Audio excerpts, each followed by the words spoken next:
The exact same habit. Two quarterbacks, completely different reactions.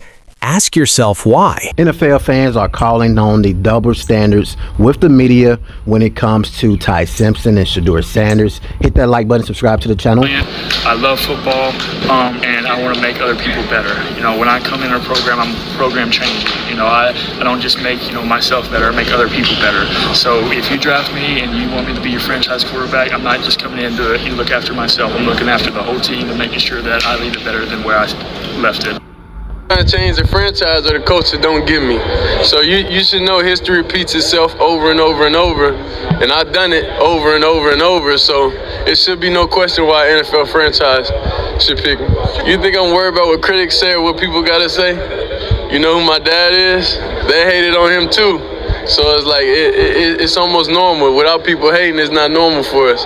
So we like diversity. We like everything that comes with the name. 2025 NFL Draft. I opened X today, and here was the top trending story. Fernando Mendoza dominates at Indiana's Pro Day. I pulled up all the live videos of his performance, and guess what jumped off the screen? He pats the ball before every throw. I have not seen one article.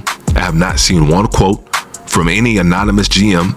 I have not seen one statement from an unnamed NFL source regarding his slow delivery or his patting the ball.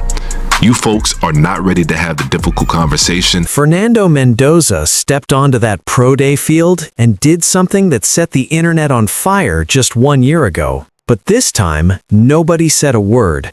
No articles, no anonymous GMs, no unnamed NFL sources warning that his career was already over before it started. Nothing. But when Shedeur Sanders did the exact same thing, it was everywhere. Every headline, every sports show, every so-called expert had an opinion. So what changed? What's really going on here? Because the more you look at this, the harder it is to ignore. Mendoza is following a similar timeline, training, preparing, pacing his showcase, and the urgency feels muted. The tone feels softer. The benefit of the doubt feels stronger. Now I'm not here to attack Mendoza. This isn't about tearing one player down to lift another up. This is about consistency. If the action is the same, the evaluation should be the same. Either skipping combined throwing is strategic for everyone or it's questionable for everyone. It can't morph based on personality, popularity, or last name. And here's another layer, market dynamics. Shedeur carried the weight of being Deion Sanders' son. That spotlight magnifies everything. Confidence becomes cockiness. Composure becomes coldness. Self-belief becomes arrogance. Meanwhile, prospects without that generational spotlight often get the luxury of interpretation. They're focused instead of aloof. They're calm instead of detached. This upcoming draft will test whether well off the feet. And this article came out recently. Shout out to G. Bush for bringing this to my attention. I'm going to go ahead and read it. Shedeur Sanders was criticized in the NFL 2025 NFL Draft for patting the ball before every throw. He needs to stop patting the ball. The patting the ball stuff won't work in the NFL. All that patting the ball will lead to sacks in the NFL. Shedeur does not have an NFL quality release. He pats the ball before every throw. He'll never succeed in the NFL without that habit. Let's go back to early 2025. Shedeur Sanders is preparing for the NFL Draft, one of the most talked about quarterback prospects in years. The son of a legend, the face of Colorado football, the guy who put up numbers that made scouts stop and stare. And then, a pro team moment changes everything. He pats the ball before he throws. That's it. That's the story. Suddenly, every media outlet in America loses its mind. Articles get published, quotes start flying from anonymous GMs and unnamed NFL sources. The narrative spreads like wildfire. He needs to stop patting the ball. That habit will get him sacked in the NFL. He'll never succeed if he doesn't fix this. It dominated the conversation leading into draft night, and many people believe it played a role in where he was selected. But here's where things get interesting. Fast forward to Fernando Mendoza's pro day. The Indiana quarterback steps up, big arm, sharp routes, strong performance. The internet goes crazy, but this time for all the right reasons. Fernando Mendoza dominates at Indiana's pro day. That's the headline.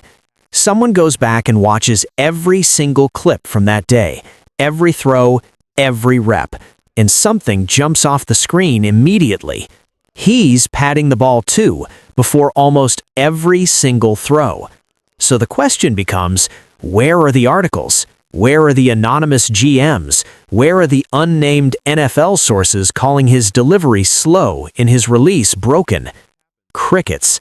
Not one quote, not one headline, not one segment dedicated to why Fernando Mendoza's ball patting habit will doom his NFL career.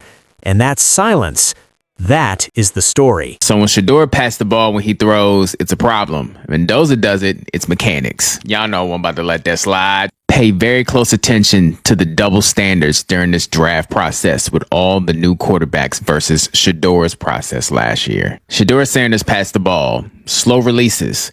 Won't work in the league. Defenders will eat that up. But when Mendoza does the same thing, he's just timing it.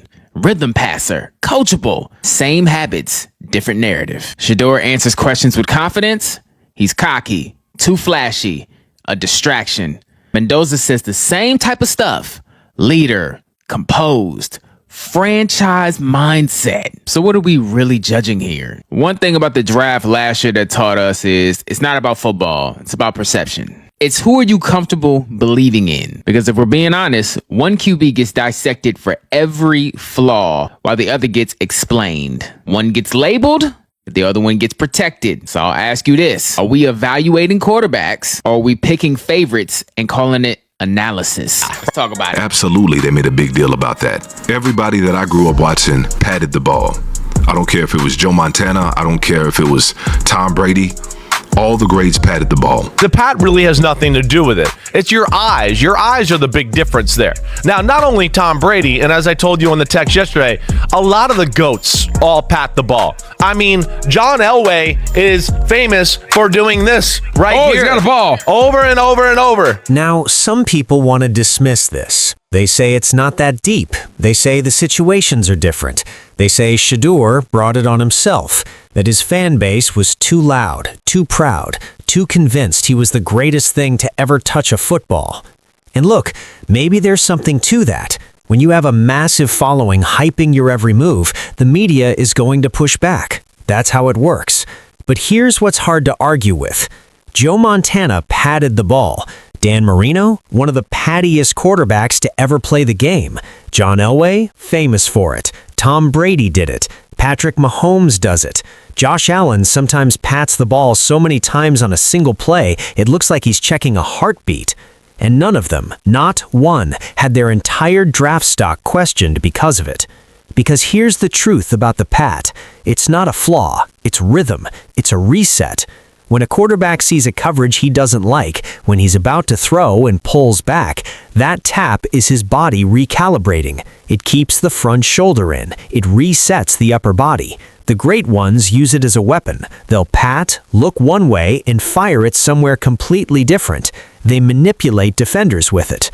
The bad quarterbacks, they pat and stare. They telegraph. That's the problem, not the pat itself.